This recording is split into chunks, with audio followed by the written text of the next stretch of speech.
RRI mempersembahkan sebuah program inspiratif yang mengangkat nilai-nilai positif dari gotong royong, toleransi, cinta tanah air, hingga kepedulian sosial. Kita Indonesia.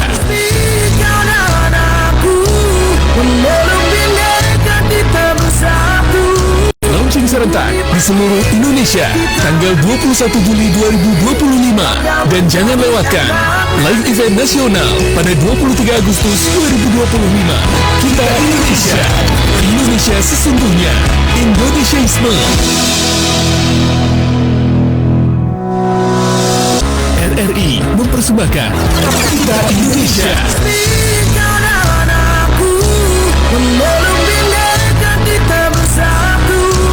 Kita Indonesia. Indonesia sesungguhnya. Indonesiaisme. Budaya Riau. Assalamualaikum warahmatullahi wabarakatuh. Selamat pagi teman dan puan dimanapun Anda berada. Saya Maizul menyapa Anda dari studio Perompak Pekanbaru dalam program Kita Indonesia. Macam yang saya sudah sampaikan dari pagi, program ini akan hadir selama hampir 1 bulan penuh, mengangkat beragam topik aktual yang bertujuan untuk memperkuat jati diri dan juga karakter bangsa kita. Program Kita Indonesia hadir dengan pendekatan kekinian melalui konsep 3G+, generasi gaya hidup dan juga gaul yang dikemas dalam format on-air, online dan juga off-air. Topik-topik yang dibahas mencakup isu ideologi, budaya, sosial dan juga etika publik, serta menjadi wadah edukasi, inspirasi dan motivasi untuk kita semua. Hari ini, topik yang akan kita sajikan yaitu sangat relevan dalam kehidupan sehari-hari. Pikiran terbuka menyelesaikan masalah tanpa konflik. Telah hadir bersama kita di studio narasumber kita di pagi hari ini ada Ustadz Dr. Dian Oka Putra MSc yang merupakan penyuluh agama dari Kementerian Agama Kota Pekanbaru.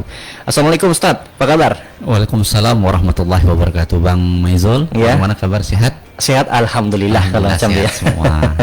Nah, cinta dan puan, siaran ini boleh Anda dengarkan tak hanya melalui frekuensi 95,9 MHz, tapi juga melalui aplikasi RRI Digital, atau Anda juga bolehlah menyaksikan kami secara live di Facebook RRI Pro 4 Pekanbaru.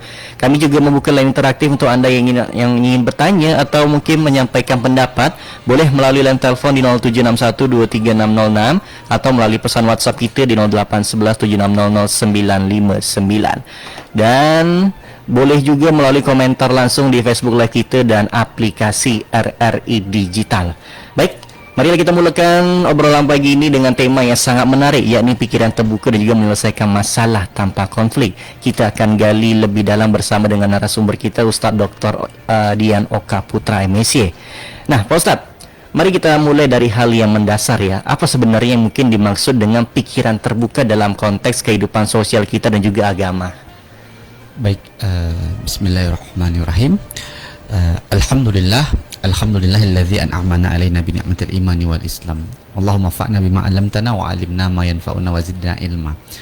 Baik, Bang Maizul ya, dan sobat dengar RRI Pro 4 dimanapun berada, hari ini kita bahas tentang pikiran terbuka tadi ya. Sebenarnya apa sih yang dimaksud dengan pikiran terbuka? Nah, banyak referensi-referensi yang bisa kita ambil ya dalam menjelaskan pemaknaan dari pikiran terbuka tersebut. Namun ada satu buah buku yang saya baca tadi malam ya untuk membahas ini, itu tentang manajemen konflik, teori dan aplikasinya, yang dikarang oleh Dr.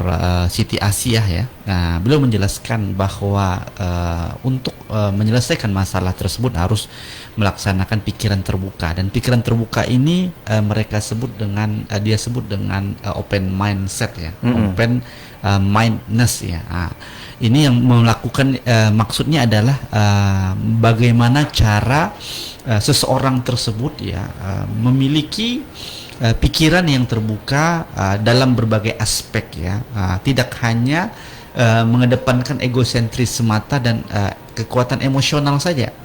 Maka dibutuhkan konsep dengan pikiran yang terbuka tersebut. Nah, dan itu juga berkaitan dengan sudut pandang. Jadi pikiran terbuka ini juga mengedepankan sudut pandang yang bisa menerima berbagai macam perbedaan-perbedaan. Maka itu mungkin jadi landasan kita dalam pemaknaan dari pikiran terbuka atau open mindset tersebut, Bang Maizul. Nah, mengapa seseorang itu penting Ustaz memiliki pemikiran yang terbuka, khususnya dalam menyikapi perbedaan atau konflik. Terkadang yang sama-sama kita tahu ya, masalah kecil itu boleh jadi besar karena mungkin kita itu tak memiliki pikiran terbuka, Ustaz ya. Jadi agak susah lah menerima pendapat orang lain. Jadi mengapa hal ini cukup penting, Ustaz? Iya. Sebelum kita bahas mengapa, Bang, tapi kita harus bahas dulu penyebabnya. Itu dia. Kenapa? Jadi kenapa orang tersebut harus memiliki pikiran terbuka, dan apa penyebab orang tersebut memiliki pikiran yang tertutup atau mengedepankan emosional atau egoisme mereka. Nah, sebelum kita bicara mengapa, kita harus bicara tentang penyebabnya dulu. Penyebab utama seseorang tersebut menjadi pikiran yang tertutup ya, atau disebut dengan egois ya, itu karena berdasarkan dalam buku ini ada 2 penyebab. Yang pertama itu faktor lingkungan mereka. Lingkunganlah yang membuat mereka menjadi nyaman dalam posisi dan keadaan yang sedikit egois dalam kehidupan mereka. Seperti lingkungan keluarga atau lingkungan kelompok mereka, lingkungan kerja mereka yang menerima semua hal-hal yang dilakukan oleh seseorang tersebut. Baiklah itu salah, baiklah itu benar. Mohon maaf, mungkin ibu kita atau keluarga kita yang mungkin bisa jadi dia menjadikan seseorang tersebut sebagai blind spot mereka. Blind spot itu maksudnya adalah titik buta tersebut. Mereka tidak melihat salah benarnya seseorang tersebut. Tetapi karena kasih sayangnya ya lingkungan tersebut, atau karena desakan paksaankah atau ketakutan mereka kah, akhirnya mereka menerima semua keadaan-keadaan yang dilakukan oleh seorang tersebut. Itu penyebab yang pertama. Kedua, dari pendidikan ya, pendidikan yang membuat mereka menjadi tertutup pikiran mereka. Pendidikan yang inklusif ya, itu menjadikan pikiran-pikiran tersebut akhirnya terkungkung dari satu pokok tujuan saja, tanpa mengedepankan keterbukaan. Contoh, dalam pendidikan tersebut tidak adanya titik kritis yang dilakukan oleh seseorang murid tersebut, atau tidak diberikannya kesempatan untuk membuka lebar kesempatan mereka untuk bereksplorasi atau berkontemplasi. Akhirnya tertutup pikiran mereka dari segi pendidikan. Nah, dari penyebab tersebutlah disebut mengapa mereka harus menjadi pikiran mereka menjadi open mindset ya. Pikiran terbuka tersebut. Nah, oleh sebab itu kembali lagi dalam mengapa tersebut, kita harus menghapus penyebabnya dulu. Penyebabnya yakni kita harus menghilangkan lingkungan yang mungkin ya membuat mereka menjadi egois, dan atau meninggalkan pendidikan yang mungkin, atau mengkritisi pendidikan yang membuat mereka terkungkung. Akhirnya menjadilah mereka menjadi pikiran-pikiran yang terbuka. Seperti itu, Bang Mizul. Oke, berarti macam janganlah sampai kita jadi katak dalam tempurung, Ustaz ya. Mulailah terbuka pikiran kita supaya nantinya kita boleh menyikapi perbedaan dan juga menyikapi konflik itu dengan secara bijak. Baik. Ustaz ya. Oke. Tapi sebenarnya ada tak, Ustaz, batasan dalam berpikiran terbuka? Misalnya sampai mana kita boleh menerima pendapat orang lain tanpa kita kehilangan prinsip kita sendiri. Misalnya kita mempercayai A, tapi lawan bicara kita mempercayai B. Nah, macam mana kita boleh menoleransi hal itu? Baik, Bang Maizul, semuanya pasti ada batasan. Batasan itu kita kembalikan dalam kodrat kita sebagai orang yang beragama. Apalagi saya sebagai penyuluh agama memberikan suluh dan pembinaan. Di mana sih titik tertinggi kita mempercayai atau menerima pendapat seorang tersebut? Titik tertinggi kita atau batasan yang bisa kita terima adalah ketika masih berada dalam koridor agama. Nah, seperti itu, Bang Maizul. Mungkin kepercayaan kita kepada seseorang tersebut atau permintaan seseorang tersebut melebihi ekspektasi kita. Silakan, tak masalah. Tetapi ya jangan sampai melampaui atau jangan sampai melewatkan batasan-batasan dan nilai norma-norma agama yang ada. Kemudian yang kedua, norma kesusilaan. Nah, kalau kita orang beragama, konsepnya harus mengikuti norma-norma kesusilaan yang ada. Nah, batasan-batasan tertinggi kita menerima seseorang tersebut adalah ketika masih dalam batas-batas wajar dalam kesusilaan, dalam sosial kemasyarakatan. Apalagi puncak tertingginya ada agama. Maka dalam sebuah pepatah mengatakan tidak ada ketaatan bagi makhluk apapun ketika dia memerintahkan untuk bermaksiat kepada Allah. Nah, apapun hal tersebut ketika masuk dalam ranah kemaksiatan, maka batasan tersebutlah yang harus kita hindari atau kita berhentikan dalam batasan tersebut. Nah, seperti itulah pikiran terbuka tersebut. Ketika kita menerima pandangan-pandangan seseorang, menerima prinsip-prinsip seseorang, harus kita pahami mengenai konsep batasan dalam nilai agama. Kadang kalau dari segi logika, orang ateis pun Bang Maizul, itu mereka sangat logis dalam memahami kehidupan dunia ini. Nah ya, tetapi kalau bicara logis, kita seorang yang beragama, apalagi kita Muslim, itu tidak serta merta bicara tentang logisme saja, logika saja, tetapi harus ada cakupan agama yang harus kita jaga. Nah, seperti itulah. Kadang banyak kita mungkin bertukar pikiran, kemudian saling menerima pandangan dan pendapat orang lain, tetapi itu tidak sampai melampaui dengan batasan-batasan agama dan kesusilaan yang ada. Makanya kebebasan, liberalisme dan liberalitas itu berbeda. Liberalisme tersebut adalah bebas tanpa memikirkan landasan agama. Tapi liberalitas kita bebas, tetapi dalam konsep koridor agama kita. Makanya menghargai pluralitas dan menghargai pluralisme itu berbeda. Menghargai pluralisme itu, kalau pluralisme itu menyamakan semua kepercayaan kita, meyakini keyakinan orang dan keyakinan kita. Tapi kalau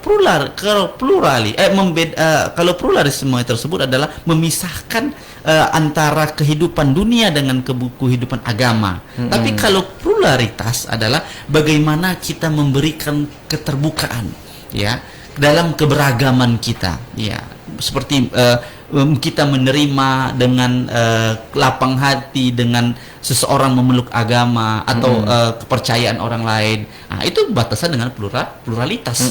Nah, tetapi kalau sudah jatuh kepada soal agama, keyakinan agama, itu masuk dalam pluralisme. Maka kita menghargai pluralitas. Silahkan umat beragama meyakini kepercayaan mereka tanpa kita ganggu. Silahkan mereka beribadah tanpa kita ganggu. Tapi jangan sampai masuk kepada ranah pluralisme seperti itu. Oke. Berarti macam yang Ustaz cakap tadi, adanya batasan, adanya boundaries masih dalam koridor agama dan janganlah ditabrak koridor ini. Seperti itu. Itulah salah satu bagaimana kita penting untuk memiliki pemikiran terbuka tapi tetap harus dalam batas koridor tadi ya Ustaz ya. Tapi dalam konteks keagamaan dan juga budaya kita di Pekanbaru Ustaz, bagaimana pendekatan terbuka ini dapat diterapkan tanpa menyinggung nilai yang sudah mengakar nih? Alhamdulillah Bang Maizul ya, dan para pendengar RRI Pro dimanapun berada, Pro 4 dimanapun berada ya, sejauh ini ya konflik horizontal ya yang terjadi di masyarakat Melayu ini cukup apalagi khususnya di Riau dan Pekanbaru ini cukup tipis. Ya, cukup tipis, dan kita tidak pernah melihatkan konflik horizontal antar umat beragama ataupun konflik sosial yang semakin hari semakin besar. Tidak ada, cukup terendap dengan sendirinya. Nah, cara dan menjaga batasan-batasan tersebut dengan membuka pikiran tersebut sudah dilakukan oleh masyarakat kita, oleh pemuka-pemuka agama. Apalagi kami di Kementerian Agama itu menghargai keberagaman. Kami menghargai keyakinan, kemudian kami menghargai adat istiadat. Nah, dalam kaidah fikih itu adat istiadat itu juga boleh kita ikuti. Tapi dalam kaidah kawaid fikih tersebut dijelaskan al-adatul muhakkamah. Adat itu bisa dijadikan hukum kecuali tidak bertentangan dengan syariat Islam. Nah, kondisinya pada hari ini di masyarakat Pekanbaru atau khususnya di umumnya di Riau itu sudah menjalankan praktek-praktek keterbukaan pikiran, keterbukaan menyelesaikan masalah dan konflik itu dengan cara yang sangat damai. Jadi kita tidak bisa melihat konflik-konflik horizontal yang terjadi. Dan alhamdulillah pemerintah kita, kemudian instansi setempat tersebut bisa melaksanakannya. Nah, bagaimana caranya? Nah, kita kembali lagi kalau kita bicara caranya, tentu itu adanya peran penting dari beberapa tokoh-tokoh masyarakat. Nah, tokoh-tokoh masyarakat tersebutlah yang memberikan perhatian khusus, yang memberikan mediasi dan memberikan edukasi tentang pentingnya menjaga keterbukaan pikiran kita demi keberagaman kita. Nah, bagaimana cara-cara dan program-program yang dilakukan oleh tokoh-tokoh masyarakat tersebut untuk mendinginkan masalah tersebut. Kemudian bagaimana lingkungan RT RW bekerja dalam menjaga lingkungan tersebut agar terjadinya kedamaian dalam keberagaman tersebut. Tentu saja solusi yang pertama yang ingin kita berikan adalah tentunya selalu adanya seperti silaturahim. Ya, adanya kalau kami ya di keluarga itu ada namanya arisan keluarga. Arisan keluarga. Iya, arisan keluarga ini sebenarnya cuma bayar sedikit saja, cuma 100.000 sebulan. Cuma pentingnya apa? Untuk menjaga silaturahim. Seperti itu juga lingkungan kita, komitmen masyarakat kita harus adanya pertemuan-pertemuan bulanan atau pekanan untuk menjaga silaturahim itu tetap hangat. Nah, seperti itulah agar tidak terjadinya gesekan, kemudian terjadinya saling kepercayaan antar tokoh. Nah, kalau tidak ada saling ketidakpercayaan antar tokoh, maka ini akan menimbulkan masalah dan dampak besar dalam lingkungan masyarakat kita. Maka poin pentingnya adalah bagaimana kita bisa menjaga silaturahim tersebut tetap terjaga. Maka peran penting tokoh masyarakat, kemudian pejabat setempat, RT RW, lurah, camat dan wali kota, bahkan gubernur menjaga kondusivitas tersebut tetap terjaga dengan adanya silaturahim. Nah, alhamdulillah Provinsi Riau atau Kementerian Agama tersebut melihat banyaknya event-event yang dilakukan oleh Pemko atau Pemprov tersebut. Bahkan terakhir ini kita dengar ada Bayangkararan ya. Nah, itu tuh kan menjaga silaturahim tersebut. Jadi event-event tersebut cukup penting adanya. Nah, itu kita jaga event-event tersebut. Nah, kalau di lingkungan kita apakah itu arisan RT lah, arisan RW lah, gotong royong, pekanan atau bulanan lah, atau dilaksanakannya diskusi-diskusi lah. Nah, itu cukup terjaga. Seperti itu mungkin solusi terbaik kita, Bang Maizul, yang bisa kita terapkan kepada masyarakat mulai dari lingkungan terkecil tadi, Ustaz ya. Baik. Nah, lantas apa saja, Ustaz, tanda-tanda seseorang yang mungkin selama ini pantauan Ustaz yang kurang memiliki pikiran terbuka, dan biasanya apa saja dampaknya nanti pada relasi sosial dan juga keluarganya? Ya, memang sebagaimana yang saya sampaikan tadi, penyebab orang tersebut tidak memiliki pikiran terbuka tersebut itu karena lingkungan dan masalah pendidikan yang mereka dapat. Nah, dampaknya pasti sangat besar nanti. Pasti akan timbul masalah-masalah yang terjadi minimal di lingkungan mereka semua. Nah, dampak terbesar tersebutlah mungkin yang akan menjadi domino efek ke depannya. Nah, berkaca dari masalah-masalah yang terjadi, waktu saya menjadi penyuluh agama ini banyak konflik-konflik, apalagi konflik antar umat beragama, Bang. Biasanya itu terjadi karena gesekan seperti apa, Ustaz? Ya, kalau sekarang kejadiannya kasus-kasus yang saya hadapi sekarang itu ya mungkin gesekan antar umat beragama mungkin yang pada saat sekarang terjadi ini. Ada seorang anak, ini mungkin yang harus kita berikan edukasi juga. Ada seorang anak yang yang diam-diam ya berpindah agama dari satu agama ke agama yang lain, atau dari satu keyakinan dengan keyakinan yang lain tanpa memberitahukan kepada pihak keluarganya. Nah, akhirnya semua keluarganya datang. Itu kasus yang saya hadapi. Sampai satu kampung tersebut berada waktu itu di daerah Palas ya. Itu hampir terjadi konflik pada waktu itu. Nah, itu. Kemudian yang kedua, kasus yang pernah saya hadapi tersebut ya itu masalah ini memang masalah yang berat juga, masalah rebutan tanah. Jadi ya mungkin walaupun sedikit ya, waktu saya dapatkan kasus tersebut mungkin 10 cm mereka buat pagar gitu, bangun pagar, tapi melewati pagar tetangganya.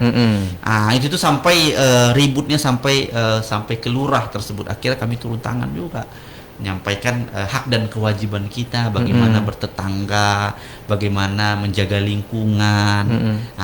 Karena apa? Karena mungkin ya tidak adanya pengaruh dari silaturahim yang dibangun dalam lingkungan mereka, atau mungkin perbedaan karakter dan pandangan yang membuat setiap masyarakat tersebut atau setiap orang tersebut memiliki pikiran yang berbeda, dan egoisme mereka yang mereka timbulkan tersebutlah akhirnya memantik konflik tersebut terjadi.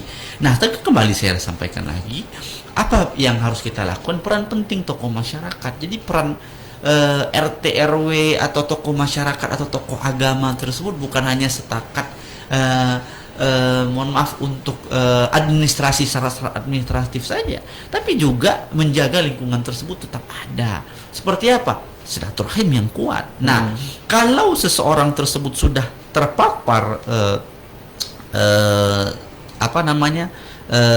pikiran-pikiran yang tertutup tersebut atau egois yang tinggi, itu karena penyebabnya mungkin bisa jadi mereka tidak mendapatkan silaturahim yang cukup, komunikasi yang cukup.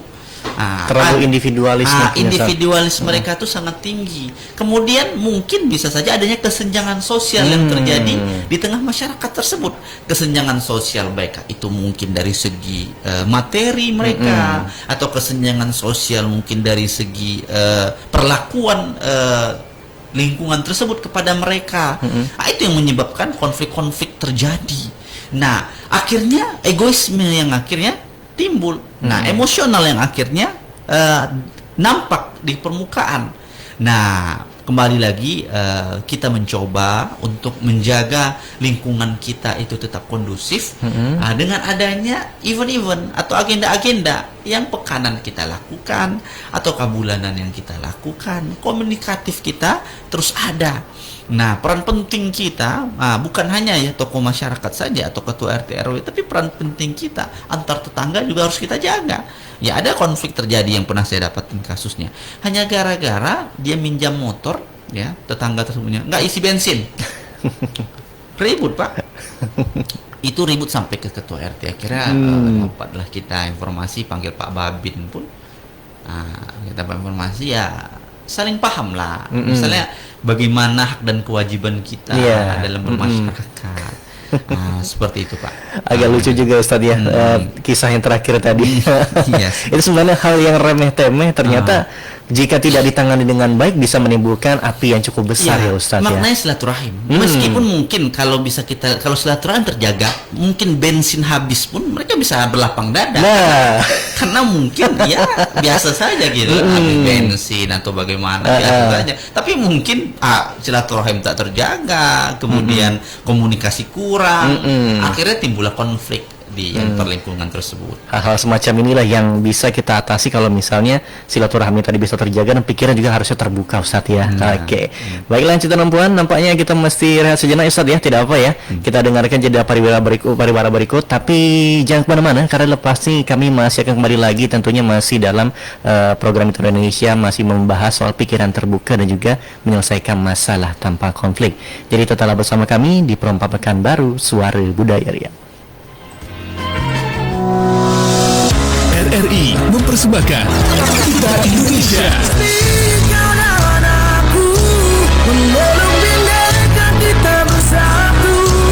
Kita Indonesia. Indonesia sesungguhnya. Indonesiaisme.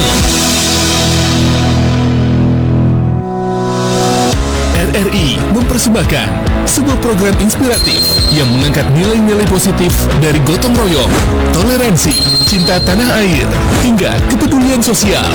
Kita Indonesia.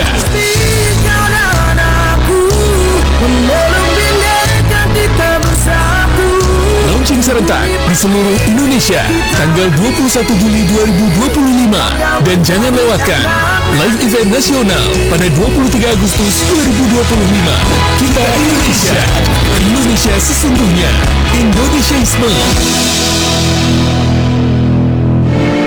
RRI Digital Nikmati kemudahan interaksi, partisipasi, dan kolaborasi dengan RRI Digital. Interaksi, dengar dan saksikan siaran langsung kami. Daftarkan akun Anda dan mulailah berinteraksi di setiap program dan konten kami. Partisipasi, kreasikan konten Anda berupa berita, podcast, vlog, film, musik, dan playlist. Kolaborasi, kami mengajak berbagai komunitas untuk berkembang bersama melalui digital platform. RRI Digital kini juga menghadirkan terobosan baru, workspace platform, dan online learning platform dengan fasilitas-fasilitas unggulan, monitor impact and outcome, meeting online, video conference, dan library. RRI Digital menghadirkan fitur-fitur untuk peningkatan interaksi, partisipasi, kolaborasi, workspace, dan learning. Segera download RRI Digital. Sebutkan apa permintaanmu. Pengen cepat kaya, Mbah. Punya banyak perhiasan. Dan pengen hidup selamanya, Mbah. Tanya juga mau Si Mbah akan mengabulkan permintaanmu yang pertama. Terima modal sebagai investasi. Dalam 1 bulan, uangmu akan berlipat ganda 100 kali lipat, cu. Oke, Mbah. Segera saya transfer ya, Mbah. Wah, asik nih. Bakal dapat uang berlipat ganda dengan modal investasi di sini, Mbah. Pasti aku cepat kaya.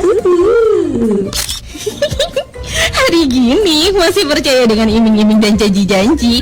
No way, cermati dulu sebelum berinvestasi ya.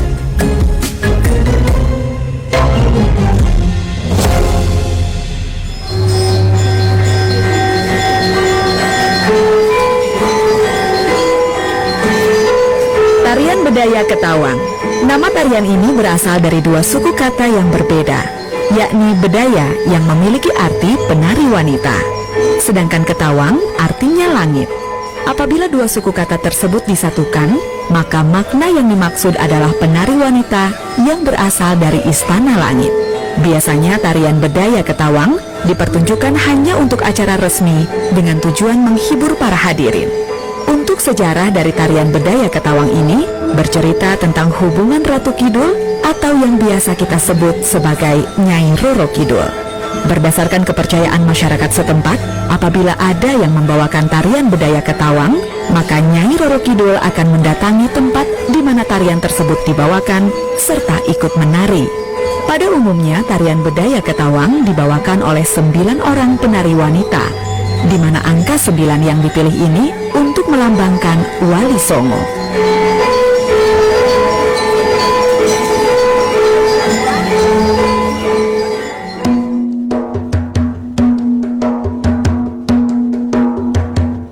Lemak sarapan pakai ketupat, lupalah hati yang sedang galau. Kita simak program 4. Inilah Suara Budaya Riau.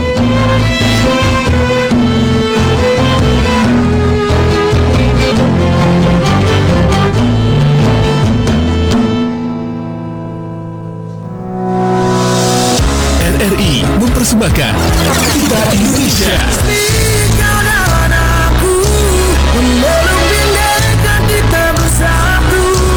Kita Indonesia. Indonesia sesungguhnya. Indonesiaisme. Dalam perbualan pagi ini, topik kita masih tentang pikiran terbuka menyelesaikan masalah tanpa konflik dalam program Kita Indonesia. Bersama narasumber hebat kita ada Ustaz Dr. Dian Oka Putra MSc. Saya ingatkan lagi ya, Anda boleh menyimak melalui frekuensi 95,9 MHz aplikasi RRI Digital dan menyaksikan kami secara live di Facebook RRI Pro 4 Pekanbaru. Kami juga masih membuka line interaktif untuk Anda yang nak bertanya atau menyampaikan pendapat, bisa melalui line telepon di 0761 23606 atau melalui pesan WhatsApp di 081176000959. Baik, nampaknya ada bertanya Ustaz, boleh kita coba angkat dulu? Boleh. Oke. Halo, Assalamualaikum, selamat pagi. Waalaikumsalam, selamat pagi Bapak narasumber dan Mbak itu. Dengan siapa di mana nih? Dengan Bapak Azhuri di Kelurahan Markis Panda, Kecamatan Brundai. Bapak Zuhri? Azhuri. Bapak Azhuri, silakan pertanyaan Bapak. begini nih Pak, di sini kami punya satu masjid, mempunyai satu imam yang tetap. Tapi kalau imam sholat 5 waktu ini nggak berada di tempat, padahal orang sholat pada ngumpul, akhirnya yang jadi imam itu bukan imam yang ditetapkan, maksudnya imamnya yang tetap itu pergi atau berhalangan nggak bisa hadir. Kemudian yang imam pada waktu itu majulah dari kawan-kawan, padahal kan kawan ini tahu belum pas jadi imam, makhrajnya belum pas, tajwidnya belum pas, baca Al-Fatihah aja sama inna atena kautsar aja ada yang keliru. Jadi kami sangat mengharapkan kepada Bapak ini, kalau bisa Bapak turunlah ke tempat kami ini, bina kami di sini. Sedangkan azan aja kami sini banyak yang keliru, masih banyak yang salah. Pernah juga saya tegur kan sama Bapak imamnya, tidak pernah ditegur itu Pak, itu kan bacaan itu kan salah itu Pak. Dan seharusnya kan asyhadu an la ilaha illallah, tapi kok saya dengar dia hanya nggak ada Pak, yang dibacakannya asyhadu an la ini Pak. Tapi imam itu mengatakan, oh nggak bisa, nanti kalau tegur dia malah dia nggak datang, malah dia terjadi konflik, malah kita cakap pula setelah itu katanya. Jadi saya temui juga ketuanya juga begitu Pak, tak mau dia diajak berunduk. Padahal kalau menurut hukumnya orang ini kan belum pas untuk jadi imam, belum pas untuk jadi muazin. Ya masih banyak lah ilmunya yang harus dikoreksi, yang harus dipelajarinya. Nah, jadi bagaimana fungsinya agar tidak terjadi konflik di antara pengurus sama pengurus ataupun pengurus sama jemaahnya. Bahkan kalau saya ciptakan itu katanya, pas kita mau azan aja itu orang-orang yang tujuh tadi itu nggak ada yang datang, bahkan dia berebut untuk mengambil mikrofon itu untuk jadi azan. Padahal bacanya kalau menurut saya yang belum sempurna ini juga belum sempurna dia. Nah ini apalagi kalau orang yang di FPTQ mungkin, atau yang ilmu ahli tajwid, atau mungkin pernah belajar di pondok pesantren, mungkin jauh mungkin ya, jauh daripada yang itu. Itu saja Pak harapan kami Pak. Kalau misalnya Pak hadir tempat kami, lebih bagus. Atau bagaimana caranya? Apakah kami ini harus belajar kemana? Ataukah Bapak membalik itu datang ke tempat kami atau bagaimana? Itu aja harapannya Pak. Terima kasih. Assalamualaikum warahmatullahi wabarakatuh. Waalaikumsalam warahmatullahi wabarakatuh. Baik Ustadz, silahkan dijawab. Baik, terima kasih kepada Pak Az-Zuhri ya, Kelurahan Meranti Pandak ya. Meranti Pandak ini masuk ke dalam Kecamatan Tenayan Raya. Ya. Solusi pertama yang saya ingin sampaikan itu, kita punya kantor KUA Tenayan Raya itu di dekat Jalan Badak Ujung. Nah, silahkan datang ke sana. Kita banyak penyuluh, ada 7 orang penyuluh di sana untuk berkonsultasi. Yang pertama tentang apa solusinya. Kemudian yang kedua yang ingin saya sampaikan adalah mungkin Pak, kita harus sampaikan dulu syarat menjadi imam itu pertama harus fasih bacaannya, itu makhrajul hurufnya pas ya, kemudian tahsinnya bagus, tilawahnya bagus, dan hafalan juga kuat. Pertama. Yang kedua, syarat yang kedua itu adalah dia sudah berada berusia yang lebih tua. Jadi mungkin tidak ada yang makhrajulnya bagus gitu, atau mungkin lagi pergi imam utamanya, harus diutamakan orang yang sudah sepuh di sana. Ya, itu syarat yang kedua. Orang yang sepuh, mungkin ada yang berusia. Yang ketiga, yang sudah lama tinggal di sana.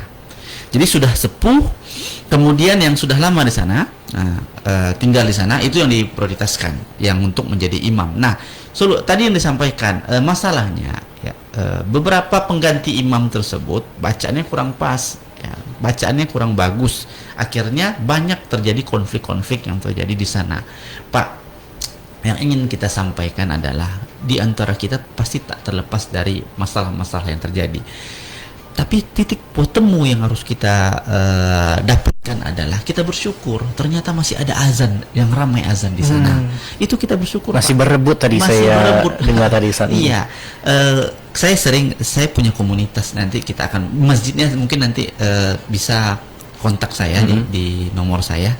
di 0852 6264 6239 kita punya komunitas namanya Takdir, Yayasan Cinta Komunitas Dakwah Pinggiran.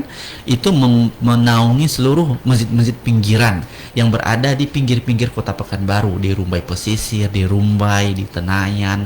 Pokoknya masjid-masjid pinggiran yang insya Allah yang akan kita bantukan. Pertama, kita bantu dalam pengimarahannya menjadi masjid-masjid yang berdaya. Pengimarahan itu tuh maksudnya adalah bukan hanya pembangunan fisiknya, tapi juga pembangunan psikologisnya, baik itu dalam pengembangan kapasitas mubalik di sana, pengembangan kapasitas imam di sana, SDM-nya SDM di sana. Nah, itu kita perhatikan. Nah, kalau tak temukan, kalau ingin berkomunikasi, nanti berjumpa dengan komunikasi dengan KUA Tenayan Raya di sana.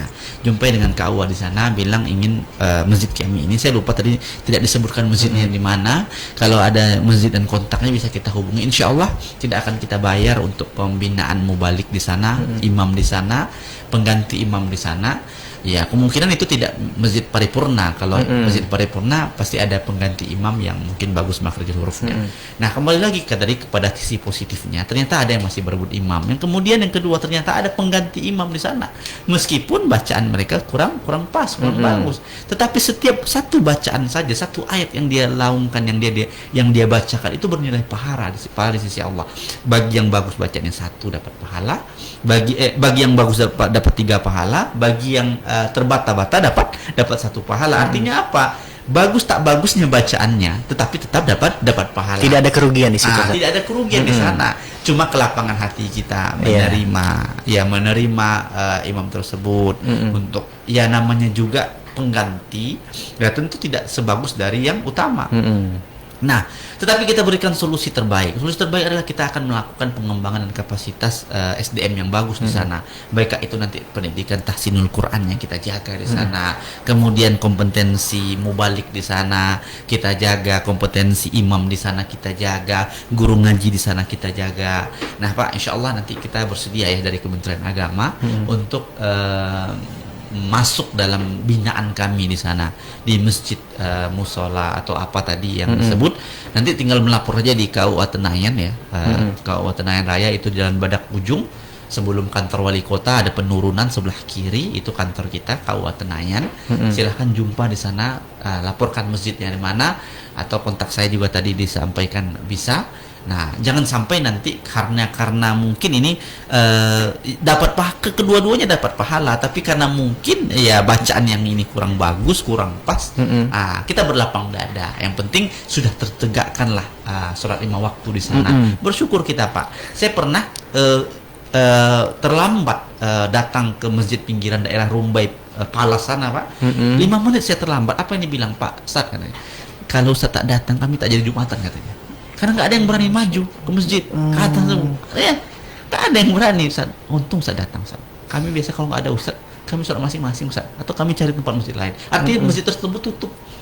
Nggak ada masjid di sana. Tak ada yang pengganti yang sanggup di sana menjadi khatib Jumat katanya. Nggak ada yang berani. Bersyukur masjid kita bisa, Pak. Ada pengganti meskipun tak sebaik yang pertama. Maka itu rasa syukur yang kita jaga, menjaga kelapangan, pikiran kita terbuka. Ya, jangan sampai asalkan yang dibaca tersebut tetap sesuai syariat dan rukun ya, Pak. Tetapi kalau sudah berbeda syariat dan rukun, itu jadi masalah. Makanya ya keterbukaan tersebut masih melalui koridor-koridor agama, ketaatan kita dalam syariat-syariat yang sama, tak jadi masalah, tak jadi soal, Pak. Tidak apalah Ustaz ya. Tapi salah satu solusi tadi mungkin bolehlah datangi kantor urusan agama untuk dilakukan pembinaan. Insya Allah kami siap, dan jangan khawatir, tidak ada bayaran sedikit pun. Itu kita bina sampai insya Allah kita menerbitkan atau menghasilkan satu orang imam pengganti yang cukup bagus gitu. Seperti itu, Pak. Insya Allah nanti kita akan bina masjid Bapak tadi tak disebutkan masjidnya ya, tapi silahkan datang nanti ke kantor urusan agama Tenayan Raya untuk melaporkan masjid yang di mana tadi, Pak. Itu, Pak, mungkin solusi dari kita. Baik, terima kasih Ustadz. Yang penting jangan didiamkan juga, jangan sampai berlarut-larut. Takutnya ini jadi bahan bakar nanti Ustadz, dia berlarut-larut, meledak-ledak lah. Yang akhirnya tadi mau jadi pengganti, ujung-ujungnya tak mau lagi nanti. Karena mungkin ditegur agak kurang sopan lah caranya atau bagaimana gitu ya Ustadz ya. Baik, kita lanjut perbincangan kita di pagi hari ini Ustadz. Terkadang banyak konflik di masyarakat ya, yang walaupun kita bisa cakap tuh kecil Ustadz ya. tapi boleh seringkali akhirnya membesar karena komunikasi itu yang tak efektif. Nah, bagaimana pikiran terbuka ini boleh membantu menyelesaikan konflik-konflik macam nih? Ya. Nah, kita bicara dalam buku tadi yang saya ambil ya, saya akhirnya meringkas ada 5 solusi ya. Manajemen konflik tadi Ustaz ya? Iya, manajemen konflik tadi yang ditulis oleh Profesor Siti Asiyah tadi. Ada 5 ya, bagaimana menyelesaikan masalah itu tanpa konflik ya, dengan mengembangkan pikiran terbuka. Ya, yang pertama, ini untuk semua pendengar yang insya Allah mudah-mudahan bermanfaat. Yang pertama itu kita harus mendengarkan dulu. Ya, mendengarkan baru berkata. Kadang kan di antara kita menutup telinga tapi lebih banyak bicara. Jadi ada sebuah video yang saya dengar di YouTube gitu ya. Bedanya orang India dengan orang Indonesia. Kalau saya dulu pernah ke orang India tersebut kalau ngomong bahasa Inggris itu belepotan, Pak. Bang, dia belepotan. What are you doing? Orang Indonesia mungkin lebih pintar dari mereka, tapi nggak berani ngomong. Kalau itu mah saya pandai kan. Banyak omong dulu, gitu. Nah, solusi kita adalah mendengarkan dulu. Nah, kita dengarkan pendapat orang, kita pahami, penuh perhatian dengan seksama, berikan perhatian yang penuh pada orang lain tersebut. Ya, jangan ngomong dulu, tapi dengarkan dulu sebagai seorang yang mungkin kosong dalam berilmu, apalagi orang lebih tua daripada kita. Kemudian fokus pada masalah, bukan urusan pribadi mereka. Kadang kan timbulnya penyulut atau pemantik masalah tersebut tuh karena berkaitan dengan masalah pribadi diangkat-angkat. Jadi kita fokus dulu dengan masalah. Mungkin masalah bacaan imam tadi lah ya kurang bagus. Tapi ketika duduk bersama, yang diungkit-ungkit masalah rumah tangga. Saya pernah juga menyelesaikan konflik tersebut. Bahkan urusan rumah tangganya diangkat. Padahal hanya gara-gara isu-isu buang sampah. Gara-gara dia tidak buang sampah, jadi sampahnya itu menumpuk-numpuk gitu kan sebelum terjadi manajemen sampah sekarang ini kan alhamdulillah sudah bagus diatur kan. Sampah sampai menumpuk di rumah petak. Ribut mereka untuk pengaturan sampah tersebut sampai kamu ini tiap pagi ribut sama istri kamu, gini-gini anak kamu. Nah, masalah pribadi diangkat, tapi fokus dulu kita pada masalah agar menjadi pikir masalahnya ini bagaimana memberikan solusinya. Itu kan bukan masalah pribadi diangkat, akhirnya tersulut emosi. Kemudian yang ketiga itu cari titik temunya. Di mana titik temunya? Tadi saya sampaikan tadi. Ternyata masih ada imam pengganti ternyata. Ternyata masih rebutan ternyata imam yang menjadi azan. Cari titik temunya dulu. Masalah ini ternyata tak rumit kok. Karena sudah banyak solusi yang kita tawarkan. Mungkin kita mencari lebih mempertajam solusi terbaik dari akar masalah tersebut. Kemudian yang keempat ke dalam buku ini jaga emosi. Jadi emosi itu tetap dijaga, tenang.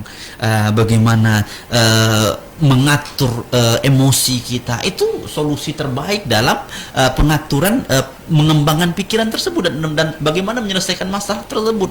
Jadi emosi tetap tenang, terkontrol. Kemudian kalau alangkah bagusnya ya, sebelum terjadi puncaknya harus ada pihak ketiga yang menyelesaikannya. Disebut dengan mediator. Penengah maksudnya. Penengah, Pak. Itu tuh memang jadi solusi terbaik.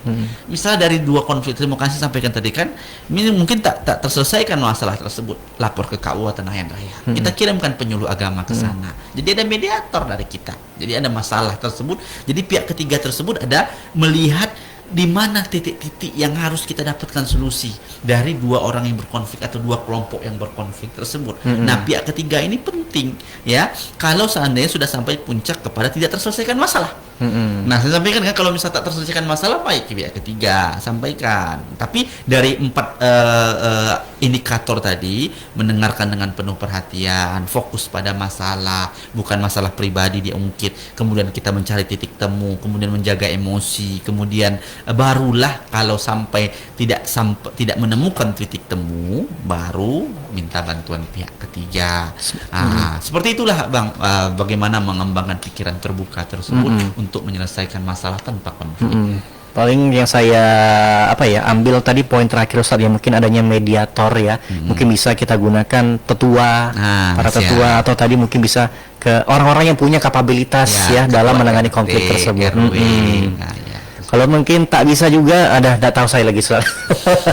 Tapi bisa lah, semua masalah itu pasti ada jalan dan solusinya, Ustaz ya. Iya, dan bersyukur kita konflik yang terjadi di Pekanbaru ini alhamdulillah bisa terselesaikan. Ada masalah. Ada masalah karena alhamdulillah memang Melayu Riau Pekanbaru ini sangat luar biasa, berlapang dada terhadap terbukanya masalah-masalah tersebut menjadi solusi-solusi terbaik. Jadi kita cukup bersyukur tidak terjadi konflik-konflik yang cukup lama dan besar dan bisa terselesaikan dengan cepat dan segera. Cukuplah cuaca yang panas, tapi kehidupan sosial kita jangan ya, Ustaz. Ya. Terakhir Ustaz, sebelum kita tutup obrolan kita pagi hari ini, apa pesan dan juga nasihat dari Ustaz untuk masyarakat khususnya Kota Pekanbaru agar boleh menumbuhkan budaya berdiskusi dan juga toleransi dalam kehidupan sehari-hari? Iya. Baik, yang pertama tadi saya sampaikan dalam pembuka, kita harus mencoba menerapkan sikap open-mindednya. Open-minded atau pikiran terbuka yang pertama yang harus kita jaga. Kemudian kita lakukan strategi penyelesaian konflik tersebut. Ya, jangan berlarut-larut menyelesaikan konflik tersebut tanpa ada strategi penyelesaiannya. Kalau kita memang fokus kepada masalah dan ingin menyelesaikan masalah tersebut, kita cari strateginya, penyelesaiannya. Kemudian bagaimana kolektif dan efektifnya konflik tersebut secara efektif. Kemudian kita ciptakan lingkungan yang harmonis dan produktif. Ya, lingkungan yang harmonis dan produktif itu akan membuka pikiran yang sangat dalam, yang sangat luas bagi lingkungan kita dan masyarakat kita, baik kehidupan pribadi kita maupun secara profesionalisme kita. Mungkin itu saja, Bang. Oke, alhamdulillah ya. Sangat mencerahkan pembincangan kita pagi ini, Ustaz. Bagaimana pentingnya pikiran terbuka itu boleh menekan dan menyelesaikan masalah tanpa konflik ya. Mudah-mudahan ini boleh menjadi pencerahan bagi saya pribadi, bagi Tuan dan Puan pendengar, dan juga menjadi amal jariah bagi Ustaz nantinya ya, karena telah memberikan informasi yang bermanfaat. Terima kasih kepada narasumber kita Tuan dan Puan, Dr. Dian Oka Putra MSc, atas insight-nya dalam ilmunya yang begitu berguna untuk kita semua. Dan untuk Anda Tuan dan Puan, terima kasih juga telah setia menyimak program Kita Indonesia, program RRI yang mengangkat semangat kebangsaan, budaya, agama, etika publik dengan gaya yang kekinian. Besok dan juga hari-hari selanjutnya Kita Indonesia akan terus hadir dengan topik-topik menarik lainnya, dan atas nama kerabat kerja tugas, saya Maizul pamit. Saya ucapkan terima kasih dan wassalamualaikum warahmatullahi wabarakatuh. Waalaikumsalam warahmatullahi wabarakatuh. RRI mempersembahkan Kita Indonesia.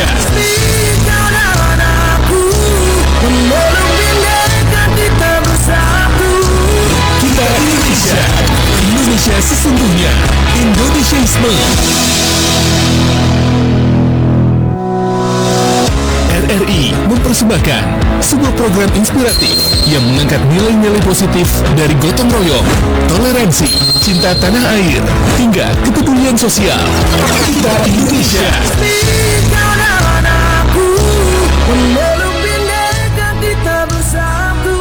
Launching serentak di seluruh Indonesia tanggal 21 Juli 2025, dan jangan lewatkan live event nasional pada 23 Agustus 2025. Kita Indonesia. Indonesia sesungguhnya. Indonesiaisme. RRI Pro 4 Pekanbaru, frekuensi 95,9